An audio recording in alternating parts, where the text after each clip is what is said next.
Hello and welcome to the News9 Plus show on the world's first news and current affairs OTT platform, News9 Plus. India has hostile neighbors on two fronts, Pakistan to the west and China to the north. Now there's this worrying possibility of a third front opening up in the east, in Bangladesh. Sheikh Hasina, a longtime friend of India and Prime Minister of Bangladesh for 15 long years, has stepped down. She's in New Delhi, in fact, at this very moment. There's no one in charge in Dhaka. There's an interim government in place. But what we know is that the Islamists, led by the Jamaat-e-Islami and the Bangladesh National Party, could return to power. And they're no friends of India. And this is why New Delhi is worried. There are 5 major reasons why India should worry. Number 1, refugees. India went to war with Pakistan in 1971 because a genocide in what was then East Pakistan saw over 7 million refugees cross over into India's northeast. There's a danger of a fresh influx of refugees across India's border. Reason number 2, China and Pakistan. They have a collusive relationship, which means that these two countries now get a base to operate against India, possibly in Bangladesh under the BNP. Number 3, illegal arms. In 2004, 10 truckloads of arms and ammunition were seized in Chittagong. This shipment was meant for Indian separatist groups like the ULFA or ULFA. There's a danger that such arms shipments could resume if a power inimical to India were controlling Bangladesh. Reason number 4, basis for Indian separatists. Erstwhile East Pakistan was used by the ISI to destabilize India's northeast. That's one of the reasons that helped India, that pushed India to create Bangladesh in 1971. This worrying trend continued under the BNP prior to Sheikh Hasina's return to power in 2009. And reason number 5, Islamic fundamentalism.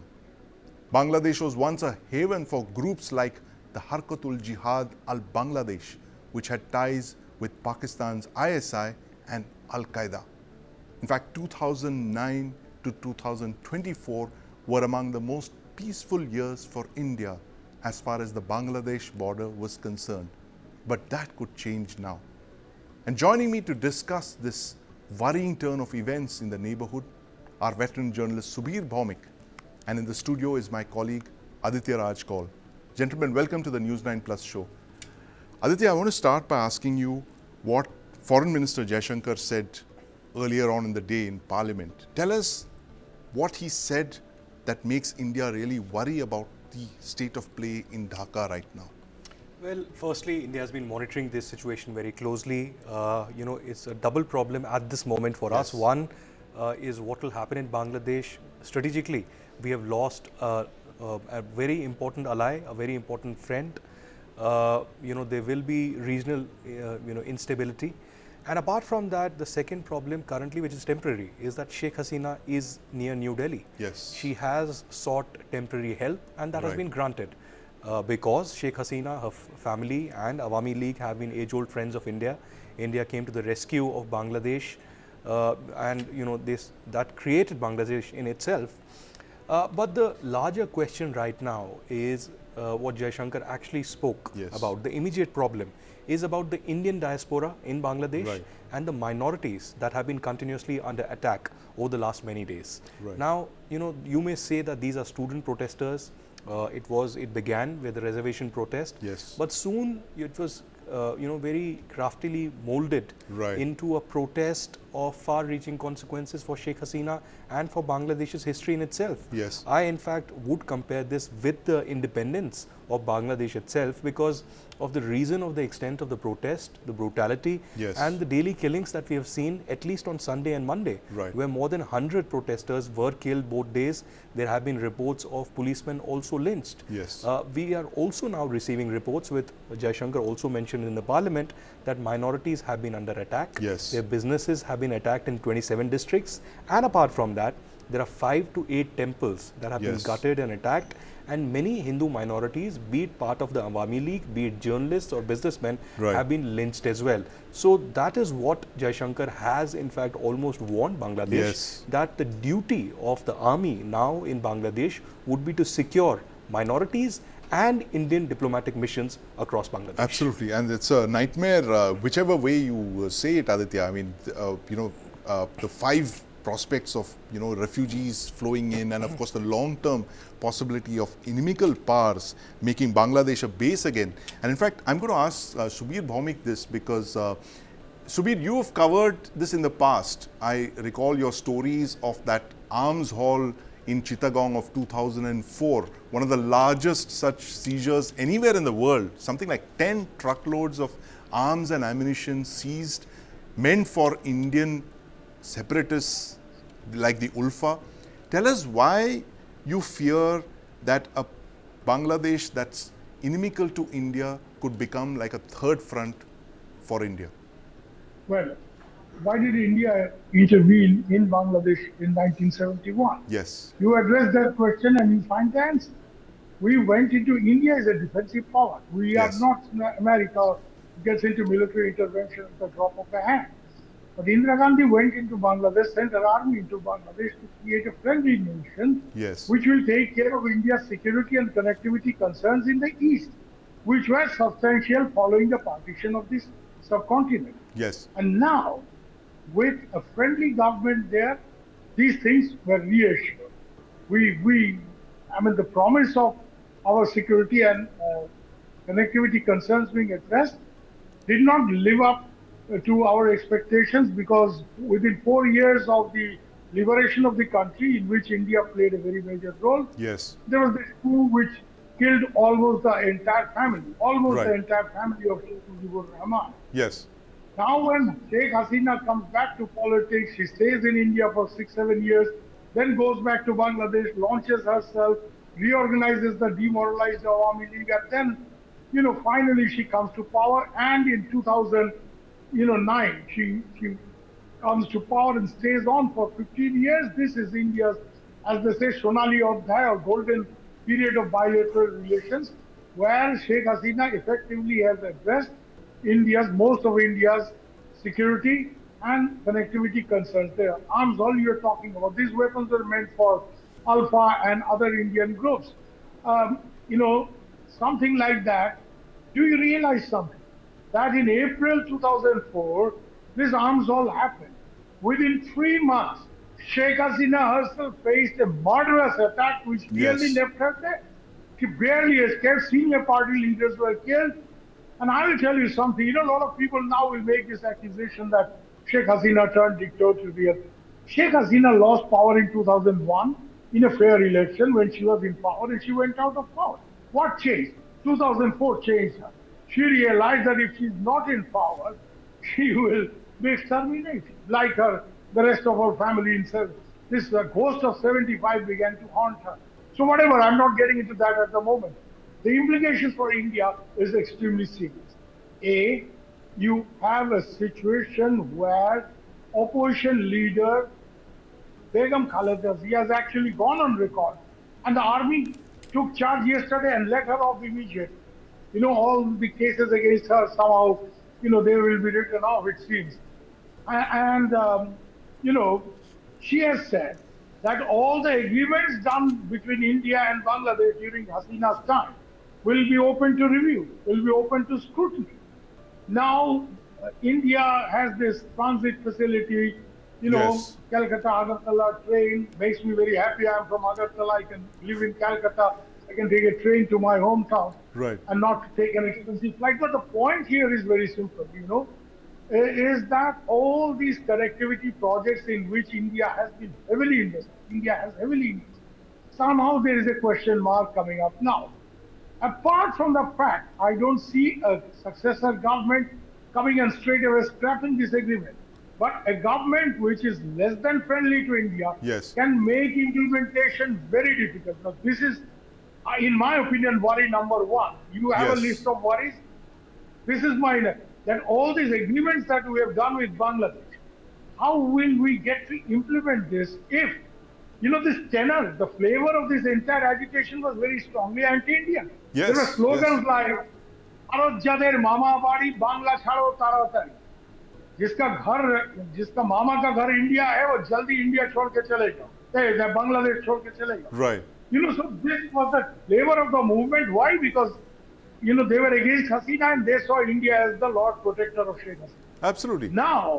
Yes. Now any dispensation which comes to power in Bangladesh post Hasina is at least likely to not project itself as very strongly pro-Indian. They can't do it actually. Yes.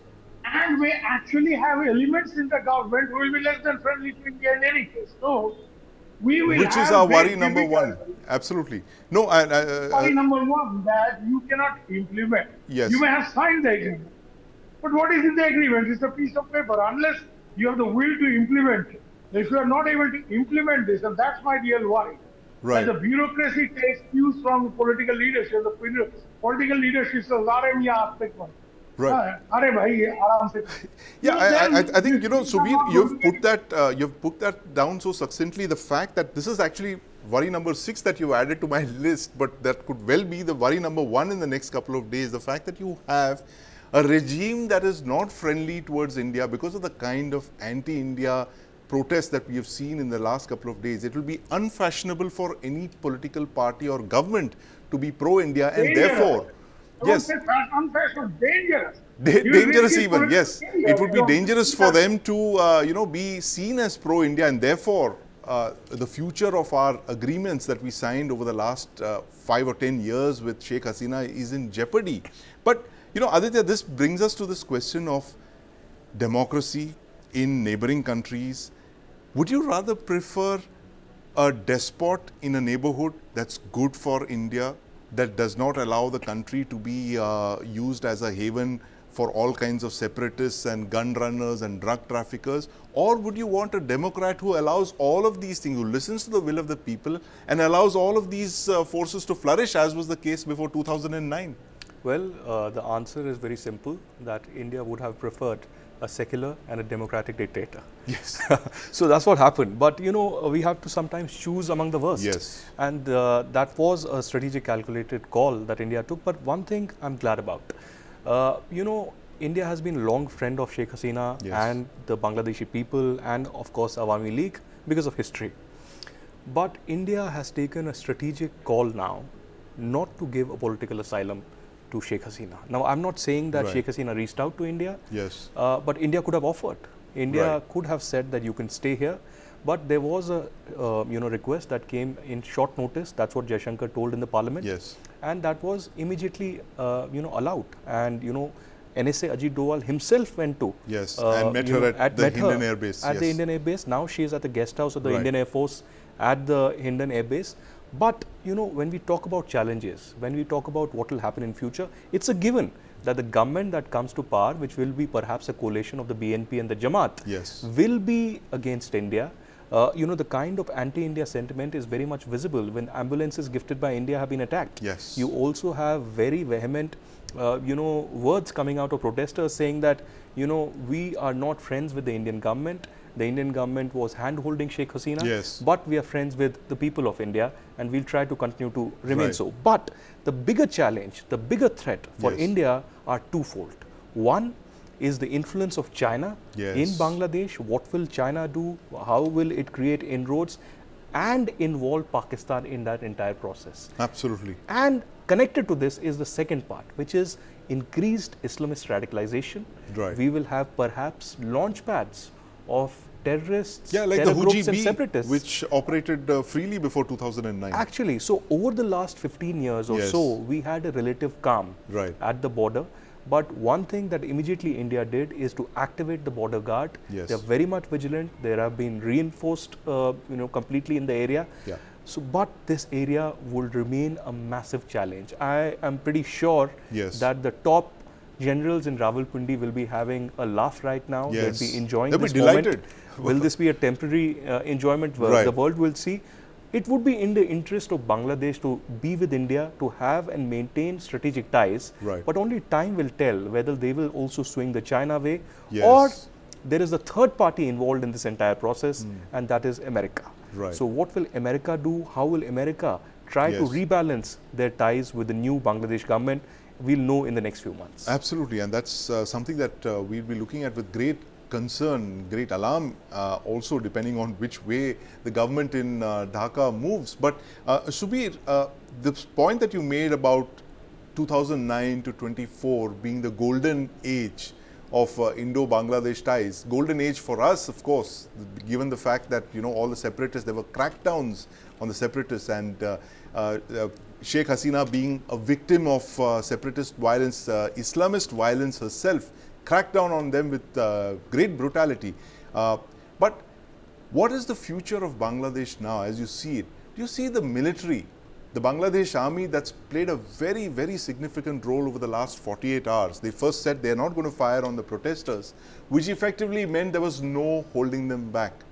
And then yesterday, they oversaw Sheikh Hasina's safe passage out of Bangladesh. What is the role of the Bangladesh army going to be in the next days, and how closely will you be watching them?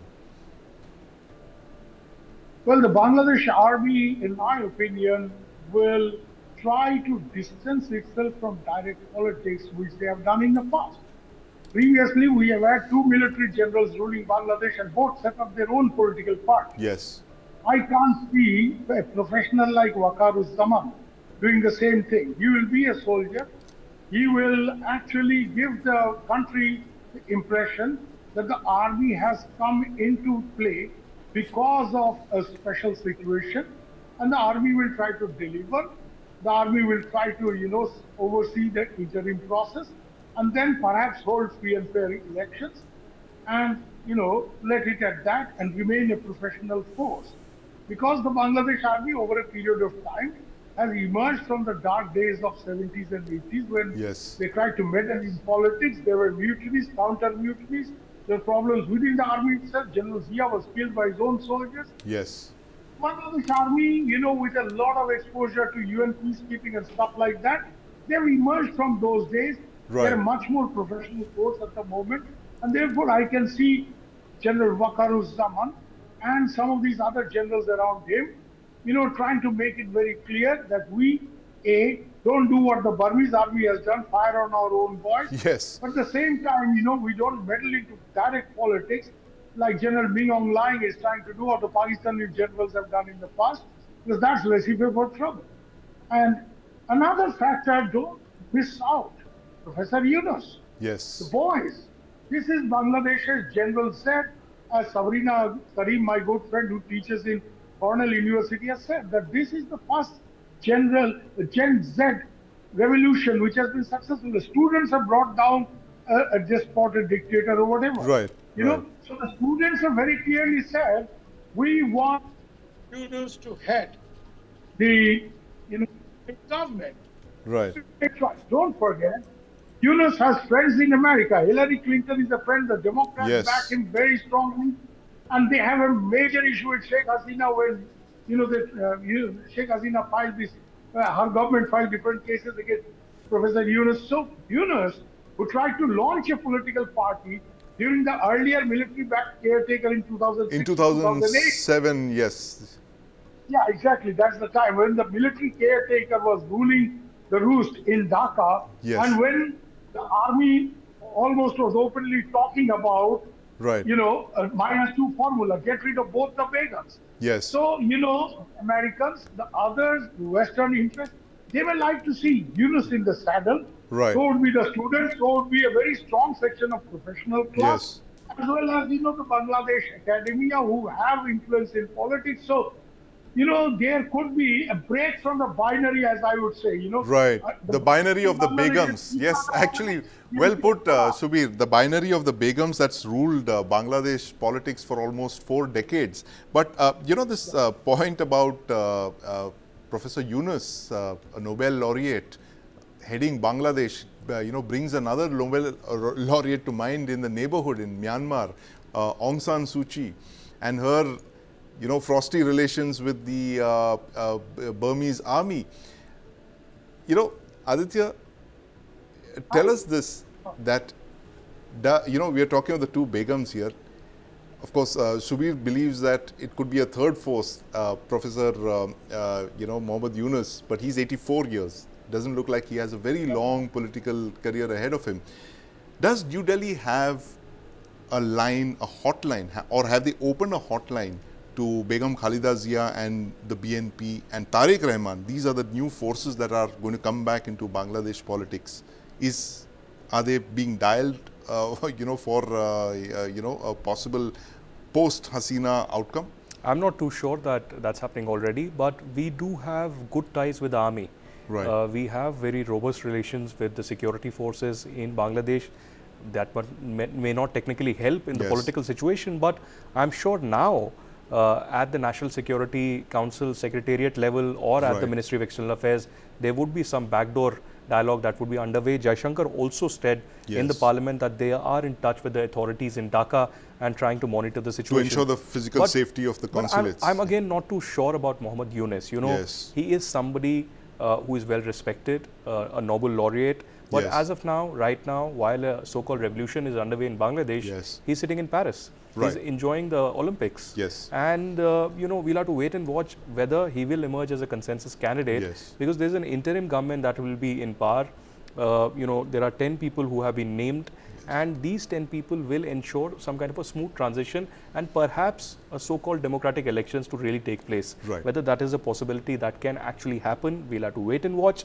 And secondly, Jamaat, which was banned, very recently, emerges yet again stronger along with the BNP. Now, they do say that they will be protecting the minorities and they will have a stable government.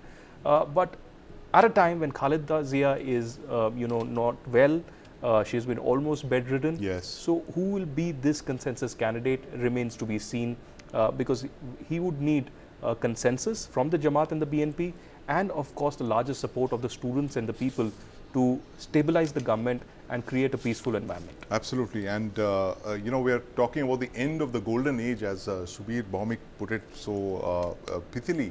The fact that 2009 to 24 was the golden age for India as far as the northeastern flank was concerned, and today we are looking at possibly a nightmare scenario, unstable Bangladesh becoming a headache for New Delhi. But thank you very much for joining us this evening, Subir Bhaumik, my colleague Aditya Raj Kaul, as we focus on the developments in Dhaka.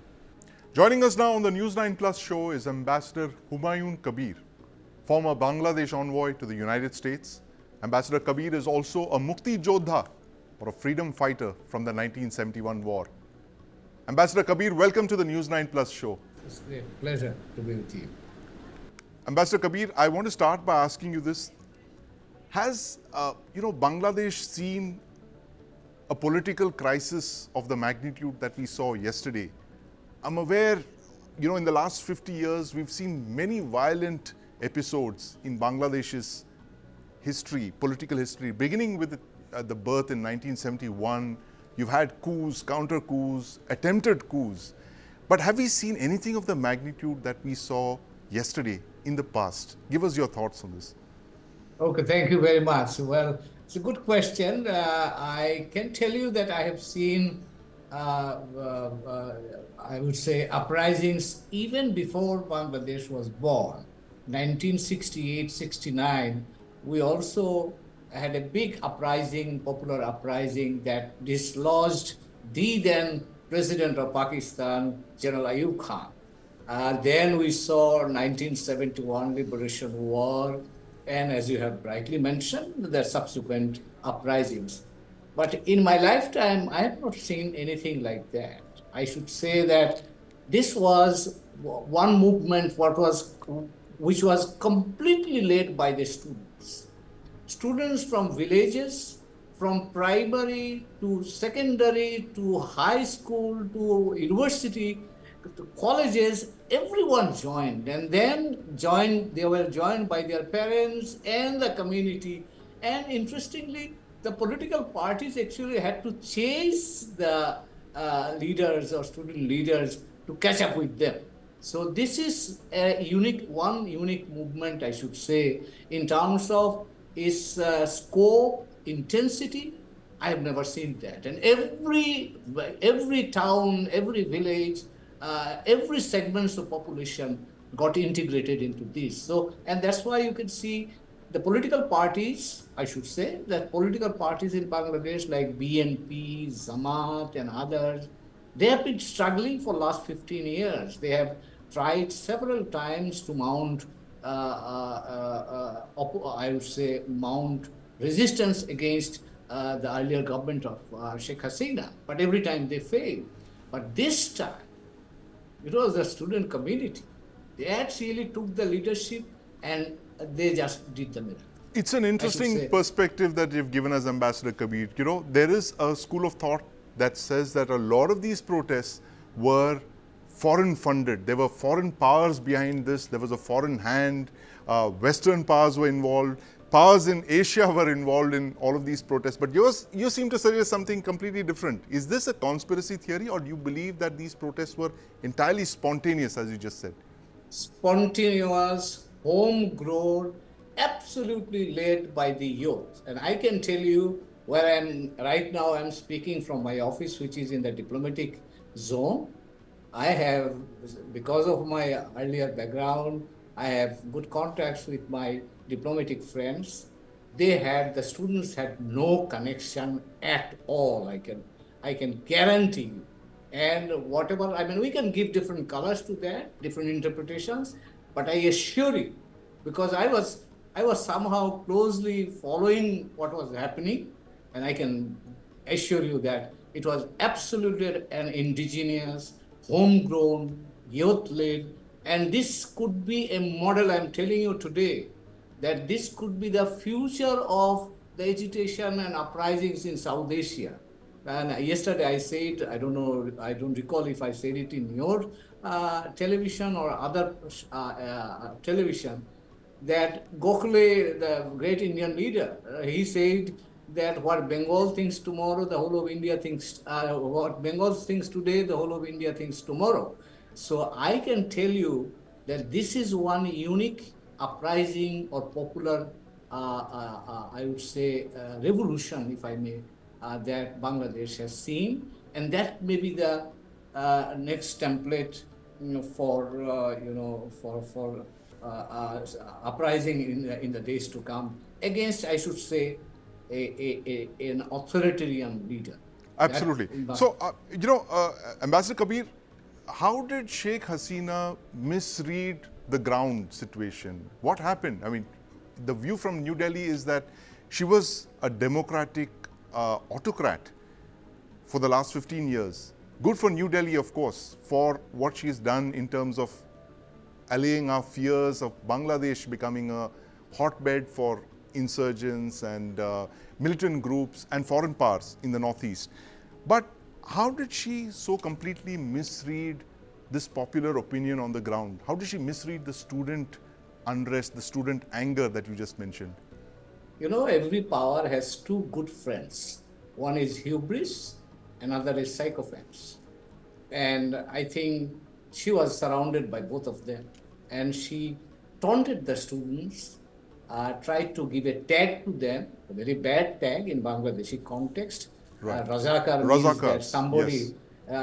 And that really enraged at the beginning. Right. And the entire student community.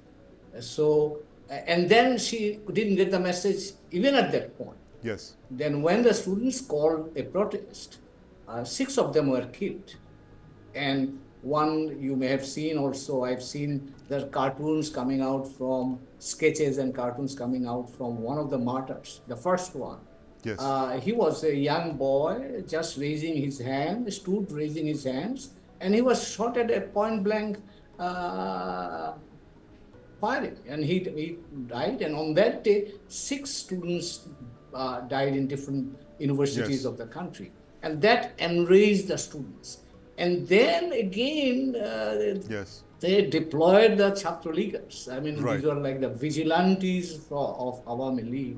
Yes. And that enraged, another round really created a huge reaction among the entire student community. Yes. And then I think the situation started to snowball and got out of her hand. Absolutely. And I think even after that, she thought that, well, I have suppressed agitations by major political parties during the last 15 years, and the students what they can do. But unfortunately, this time it didn't work. It didn't work, indeed. And hubris, as you mentioned so correctly, is something that leaders lose sight of. I mean, it causes them to lose sight of the situation on the ground. But Ambassador Kabir, India's Foreign Minister Dr. Jaishankar just addressed the Parliament a few hours ago, earlier in the day in fact, where he mentioned that we are deeply concerned about the attacks on minorities in Bangladesh, where their properties have been attacked. Several members of the minority community have been targeted, killed even. In 1971, something very similar happened. Of course, it was the Pakistani military junta that did all of this killing and expelled a number of refugees into India, 7 million at that time. What is being done now by the Bangladesh army to ensure the protection of the minorities of Bangladesh? Well, thank you again. It is not only that my good friend, Indian Foreign Minister Jaishankar is concerned, but I can also tell you that we are concerned likewise. And for the last, since yesterday, I should say, the student leaders have repeatedly been calling that nobody should go and create this kind of problem. But one must also understand the kind of anger, and many of the, I'm not justified, by the way, I should mention, but in many cases, the leaders of Awami League happen to be from the minority communities. Right. And they are, they fell victim to some kind of attacks, for example. But having said that, I must also tell you that the military has put out on websites all the list of their officers in charge with their telephone numbers. In all, throughout all the districts, all the upazilas in Bangladesh. Anybody who feels threatened, they can call this number and the assistance will come.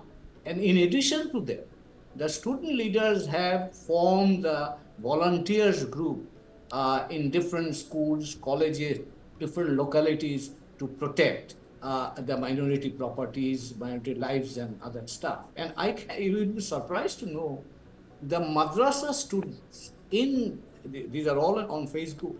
Madrasa students in certain areas are protecting the the churches and mandis and other stuff, and also the minority properties. So we are not only concerned, and we believe that this is against the grain of our social values or ethos, because Bangladeshis, we live in peace. We are liberal people, and we have been maintaining the communal harmony. And I can assure you that you mentioned about Pakistan time. Yes. But I also remind you that the context is very different, and here nobody is against the minorities. Everybody is trying to protect the minorities. Right.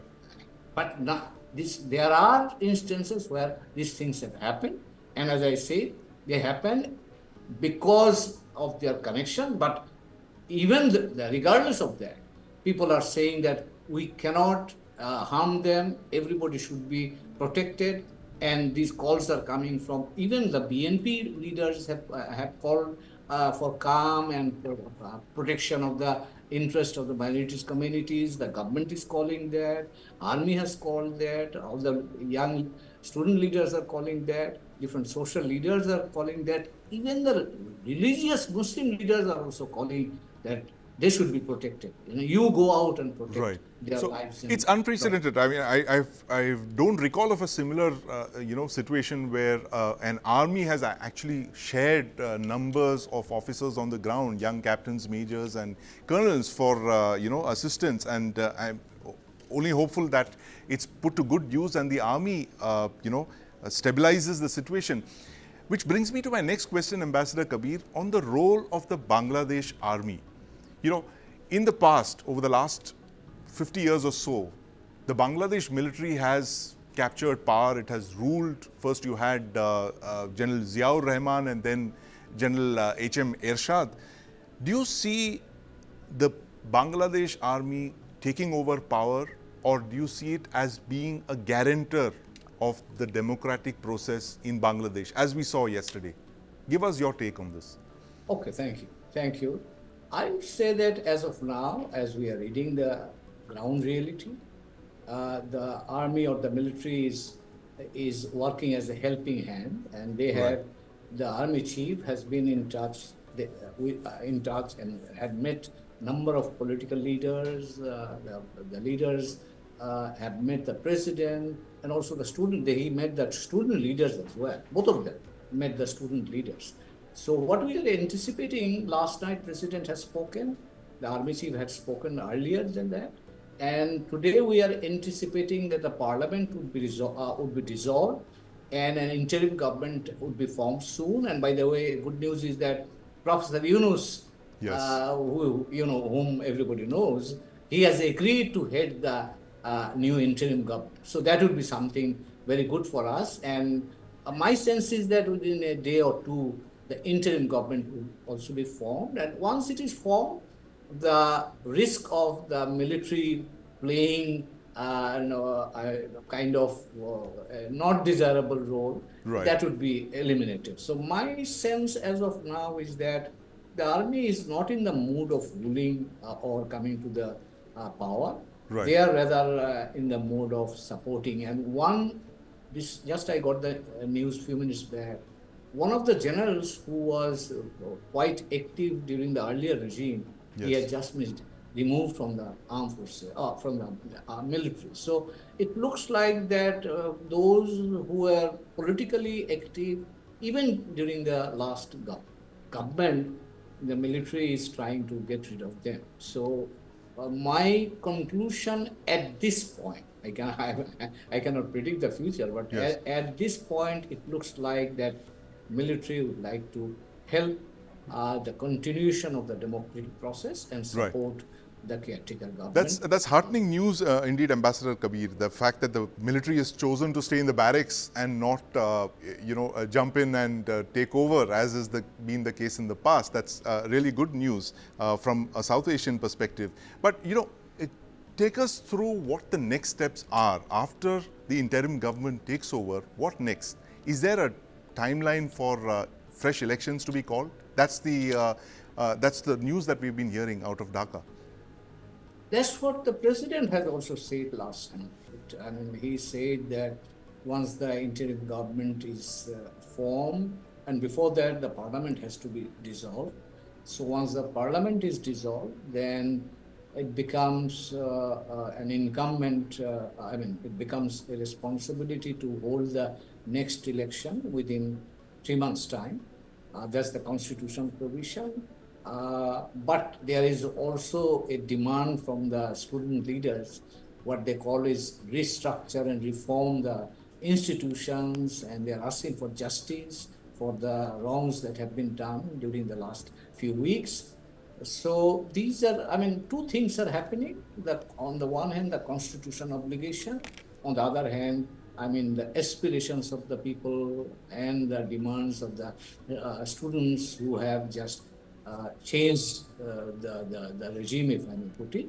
So we have to make a blend between these two, because there is a strong feeling in Bangladesh that we cannot move forward with the template that we had so far in terms of political management during the last 52 years. So we need to have a different kind of template where people could be could participate more actively in the policy-making process, where justice could be properly dispensed, and the young people could be integrated more into the body politics and so on. A new template. And before I go, Ambassador Kabir, my last question to you is, do you foresee a return to power at some point, or return to active politics by Sheikh Hasina? Do you see her coming back to Bangladesh and assuming leadership of the Aam Aadmi League?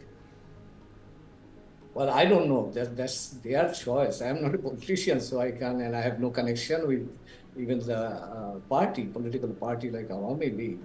But my sense is that this time, the authoritarian character of the government and the stories that are now coming out has done a huge damage to the reputation and possibly the structure of Awami League. And in that context, I don't know exactly what really holds for the party in the future. And the decision to return is essentially our own choice. I don't have anything to Right, add. absolutely. But thank you very much for joining us this evening, Ambassador Humayun Kabir. Thank you for sharing your thoughts on this unfolding crisis within Dhaka, and we can only hope for good times and stability to return to Bangladesh, because Bangladesh is a friend of India's, been so for half a century, and we hope it continues. Thank you very much for joining us. Thank you so much.